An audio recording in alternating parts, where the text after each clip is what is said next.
bienvenue dans la place de l'info. On va parler parc d'attractions toute la semaine. Les vacances approchent à grands pas, il va falloir occuper les enfants. Je reçois aujourd'hui Damien Fulbert, vous êtes directeur d'exploitation du Swiss Park Vapeur. Bonjour. Bonjour Pauline. Alors rapidement, le concept de ce parc, c'est quoi?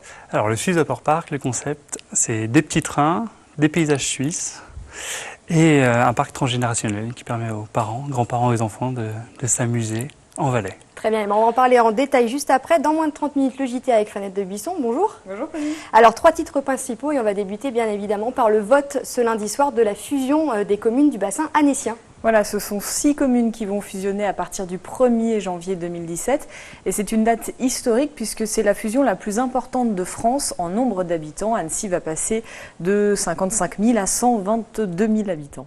Très bien. En deuxième titre, ce sera la nouvelle série de la rédaction qui sera consacrée aux stations de ski qui se préparent à la saison estivale cette fois-ci. Voilà, c'est une série qui est concoctée par Emmanuel Jaude. Il était au Ménuire ce matin. La station est réputée pour ses pistes de ski l'hiver et de VTT l'été. Il allait voir comment ça se prépare. Et enfin, dernier titre, on s'est intéressé au magazine Récréamôme, qui est un magazine spécialisé pour les enfants. Voilà, c'est pile dans la thématique de votre semaine, Pauline.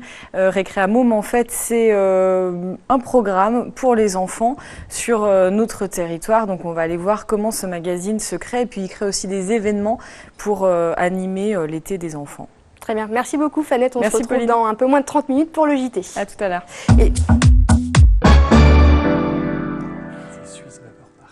Damien Fulbert, vous êtes directeur du Swiss Vapeur Park. Alors l'idée de ce parc, ça a été de créer un univers autour en fait du chemin de fer. D'où ça vient cette idée un petit peu folle, on va dire? Alors c'est complètement fou, c'est l'idée d'un groupe de passionnés, il y a 30 ans, des passionnés de trains miniatures, de vapeur, qui souhaitaient avoir un parcours unique au monde, avec des ponts, des lacs.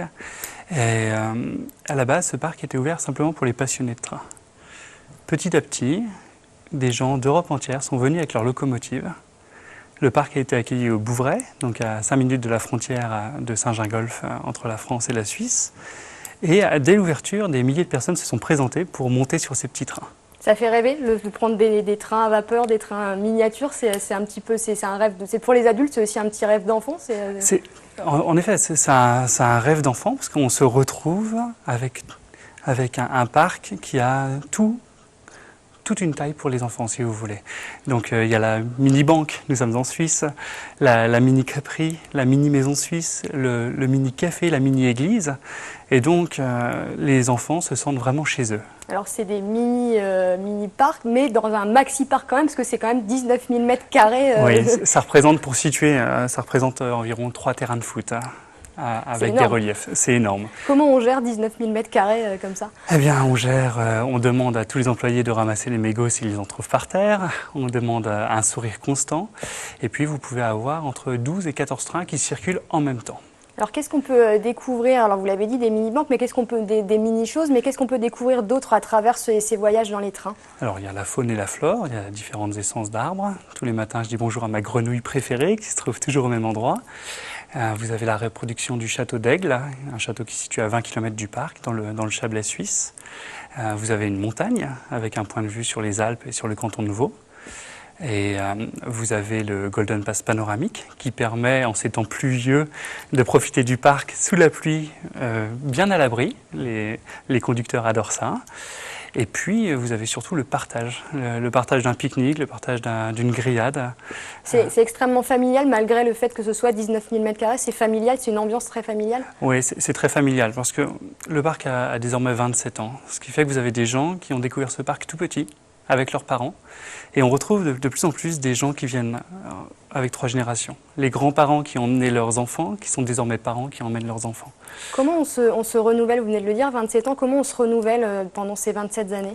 Alors, il y a 27 ans, il n'y avait qu'un seul train qui tournait dans 9 000 mètres carrés. Puis, petit à petit, des mètres carrés ont été ajoutés. On vient d'ajouter 1000 mètres carrés.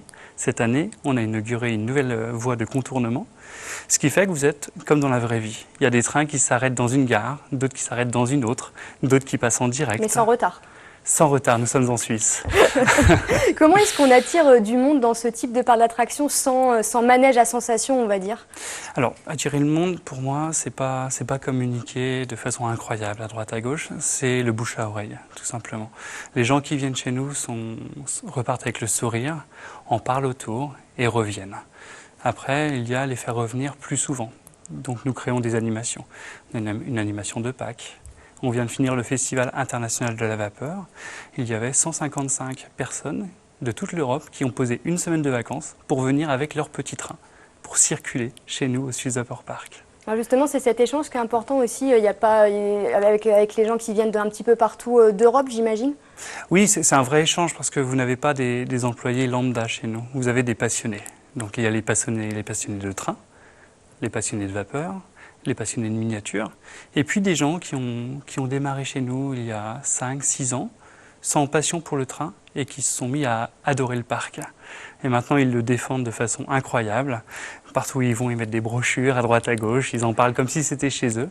Et on est en fait une grande famille d'environ 150 personnes qui gravitent autour du parc. Ces locomotives, comment vous les trouvez? D'où elles arrivent, d'où elles viennent? Alors, à la base, le créateur du parc a créé lui-même ces locomotives. C'est un travail considérable. Nous disposons de 18 locomotives pour le parc, 10 locomotives à vapeur et 8 électriques. Et il y a également des entreprises spécialisées dans la construction de locomotives. On vient d'inaugurer une nouvelle rame il y a une semaine qui représente le Golden Pass classique qui circule entre Montreux et Stade. Alors, quelles évolutions pour vous dans les 5, 10, 15 prochaines années? Alors, nous allons monter un musée sous une dizaine d'années. C'est un projet à très long terme.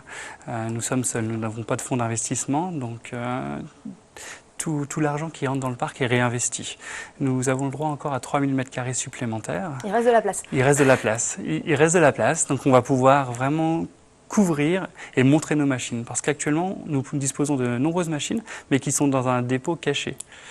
Et donc, de pouvoir montrer ces machines va vraiment améliorer la visite des locaux et des touristes du monde entier qui viennent pour leur montrer et partager la passion que l'on a.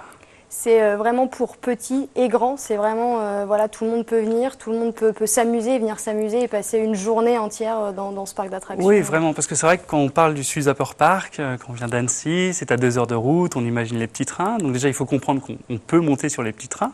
Un train à vapeur peut avoir une quarantaine de passagers. Le tour dure environ un quart d'heure, fait 1,5 km. Et de plus en plus, nous avons des gens qui viennent en bus, des seniors, qui viennent d'Alsace, on en a eu de Mâcon la semaine dernière, d'Annecy, et qui viennent, ils font un tour de train si vous voulez, ils boivent l'apéro, ils vont voir les fleurs, et ils repartent avec des souvenirs plein la tête. Et ils reviennent avec leurs petits-enfants. Vous faites aussi également des nocturnes de temps en temps? Oui, tout à fait. Alors les nocturnes, c'est vraiment un moment magique, avec une atmosphère très particulière. Il suffit qu'il y ait un petit peu de fraîcheur, et puis la vapeur crache encore plus de fumée. Ça sera le cas par exemple pour le mois d'octobre. On va faire une nocturne Halloween, qui je pense plaira à beaucoup d'entre vous. Très bien, merci. On va tourner une courte page de pub. Damien Fulbert, vous restez avec nous. Thierry Pomme, notre météorologue, nous rejoindra juste après. Ça peut vous intéresser, je pense, la météo. Bonnes nouvelles, absolument. On en parlera juste après avec vous. À tout de suite. Retour dans la place de l'info, je suis toujours en compagnie de Damien Fulbert, le directeur d'exploitation de Swiss Vapor Park. Thierry Pomme nous a rejoint sur ce plateau, on va parler météo. Alors il a fait beau lundi, il a plu aujourd'hui, ce mardi, mercredi, qu'est-ce qui va se passer? Il fera beau, un jour sur deux. Non, là ça va durer un petit peu quand même. Là il fait beau mercredi, jeudi, vendredi. Donc là on a 3 belles journées vraiment estivales, ça va nous changer. Ce sera les premières vraies journées d'été depuis bien longtemps, depuis l'été dernier presque, hein, avec des températures qui vont s'envoler au-dessus de 30 degrés chaque après-midi. Malheureusement, ça devrait se gâter pour le week-end avec l'arrivée d'orage pour samedi, avec le passage à un flux de nord pour dimanche. Donc du coup, vent du nord, il ne fait pas forcément très chaud, mais il ne fera pas mauvais, mais il fera beaucoup moins chaud. il ne fera pas frais non plus, hein, on sera entre 22, 23 degrés pour les après-midi. Mais la bonne nouvelle, c'est qu'à partir du milieu de semaine prochaine, on devrait repartir un peu comme on va connaître là pour cette fin de semaine, avec des températures chaudes et du soleil, et probablement pour une période assez longue. Donc ça veut dire que l'été va démarrer enfin. Donc là, ça va être le premier soubresaut, et puis après ça devrait partir. Damien, vous, la météo, j'imagine que vous regardez ça constamment. J'écoute vraiment avec beaucoup d'attention ce que nous dit monsieur. La météo est très importante, ce qui est annoncé et ce qui est réel. Vous, ça a un vrai impact sur... Il suffit que monsieur annonce de la pluie. Les gens vont prendre la décision de ne pas venir.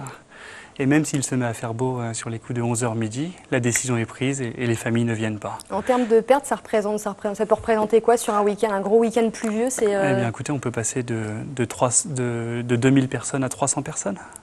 Très bien. Merci Thierry. Donc on espère le soleil en tout cas pour pouvoir aller au parc d'attractions. Tout à fait. Avant de retrouver Serge Delémontex, on va dans un peu plus d'une heure. Il ne faudra pas rater la place du village. Philippe de Paris vous emmène à Saint-Pierre-de-Saucy. On regarde un extrait.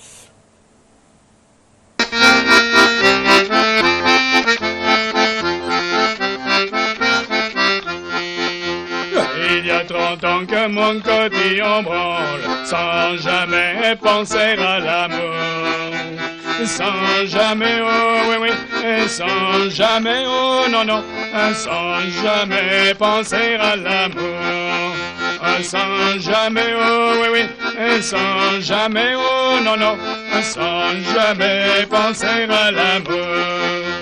Si l'amour avait des racines, j'en planterais dans mon jardin. J'en planterais, oh oui, oui, j'en planterais, oh non, non, j'en planterais dans mon jardin. J'en planterais. Serge Delémontex nous a rejoint. Bonjour. Bonjour Pauline. Vous allez nous parler Bonjour. économie avec le tourisme, l'activité touristique dans nos deux départements. Bien sûr, c'était l'occasion, puisqu'on parle d'attractions touristiques, on fait venir des touristes. Donc c'était l'idée de faire un petit focus sur quel est l'impact du tourisme dans l'économie et dans la richesse de nos départements savoyards.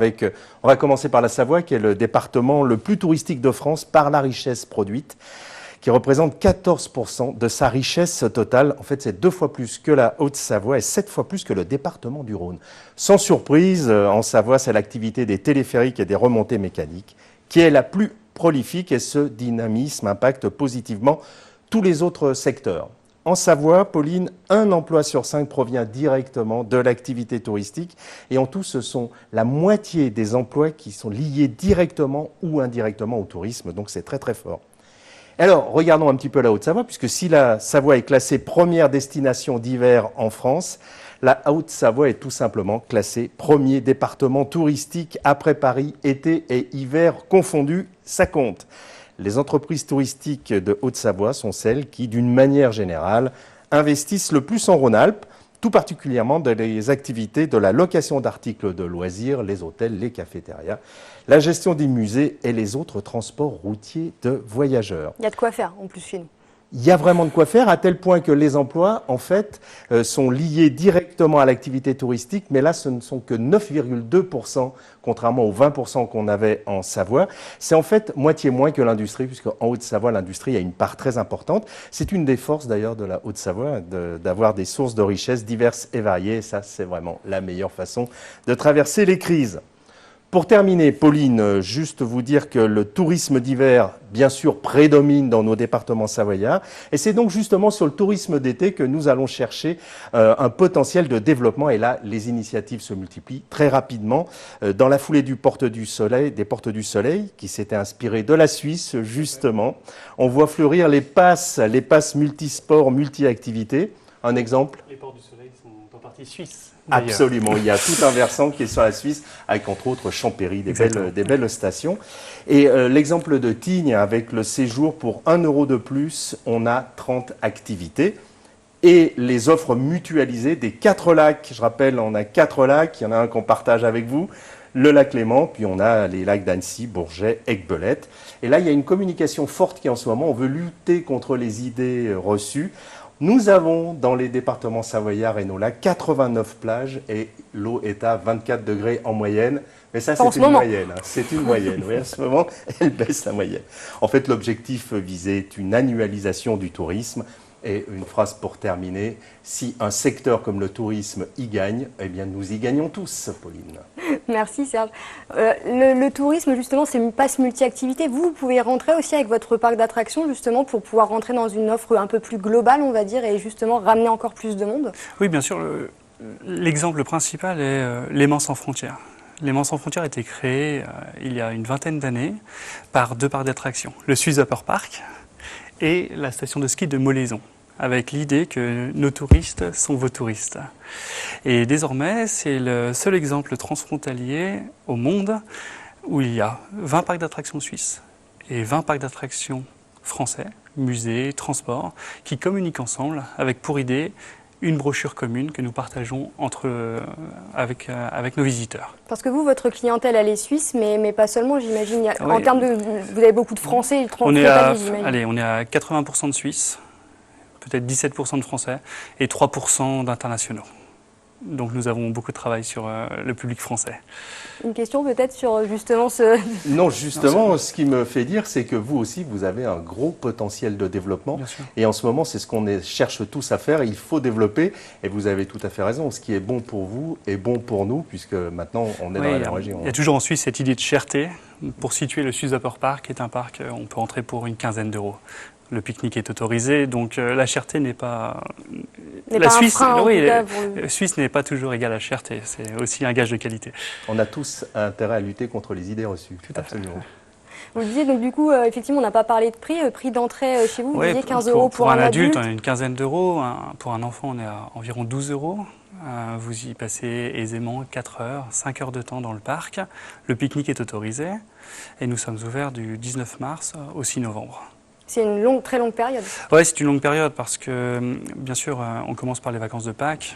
Ensuite, l'été est très important, donc la météo joue énormément. Et puis ensuite, il y a le mois d'octobre qui peut être souvent ensoleillé, sur lequel on peut rebondir comme des événements comme Halloween. Et puis la nouveauté cette année, ça va être un marché de Noël sur 2 jours. On dispose d'un magnifique village de 19 000 m², comme vous le mentionnez tout à l'heure. Donc on a vraiment un endroit assez magique et miniature pour que les enfants rêvent de Noël. Ça aussi, des interventions comme ça un peu ponctuelles, enfin des événements ponctuels comme ça, c'est important aussi, même si c'est en plein hiver, ça peut faire quand même venir du monde parce que là c'est la magie de Noël par exemple. Oui, c'est important parce que ça permet à une personne de ne pas venir seulement 1 fois ou 2 fois, mais de se dire il se passe quelque chose, je vais y retourner 3 fois, 4 fois. Donc par exemple, qu'est-ce qui sera mis en place sur Noël ou sur Halloween? Qu'est-ce qui sera... Alors, sur Halloween, il y aura une décoration complète du parc avec des trains fantômes. Ce serait dommage de ne pas en profiter. Nous avons déjà commandé des milliers de citrouilles et puis des animations maquillage pour vraiment avoir une atmosphère bien particulière, mais bon enfant. Et puis pour Noël, ça reste classique avec la maison du Père Noël et surtout, on le disait tout à l'heure, de faire profiter les locaux et les artisans. Donc que les artisans puissent montrer et proposer leurs produits à notre clientèle et que ce soit vraiment un rendez-vous local. Valoriser le territoire. Oui, exactement, oui, tout à fait. Merci beaucoup à tous les deux d'avoir été présents sur ce plateau. C'est la fin de cette émission. Merci à tous de nous avoir suivis. Mercredi, Alexis Olivier s'intéressera au téléphérique du Mont Blanc. À très bientôt sur TV8 Mont Blanc.